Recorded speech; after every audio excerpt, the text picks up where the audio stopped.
In today's video, I am going to teach you how to disable automatic updates in Google Chrome on Windows. This process works by changing a Windows service that Chrome uses to check for and install updates in the background.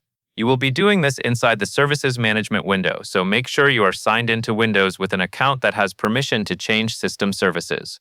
To begin, press the Windows key and the R key on your keyboard at the same time. This opens the Run dialog, which is a quick way to launch built-in Windows tools. In the Run box, type services.msc. Take your time to type it exactly as shown, because this command opens the services list. Then click the OK button. After a moment, a window will open with a long list of services that run on your computer. Now scroll down through the list until you find Google Update Service, with G Update in parentheses.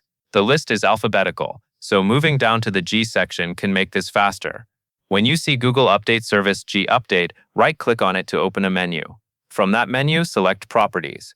This opens a settings window specifically for that service. In the middle of this window, look for the Startup Type setting. Click the Startup Type drop-down menu and then select Disabled. Setting Startup Type to Disabled tells Windows not to start this update service automatically.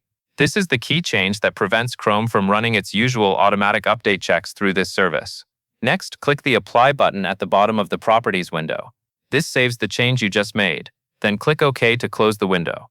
At this point, the setting is in place, and the Google Update service you changed will no longer start automatically. Keep in mind that turning off automatic updates can leave Chrome outdated over time, so you will want to be intentional about manually updating when needed for security and compatibility. That covers everything you need to know, and that is all there is to it.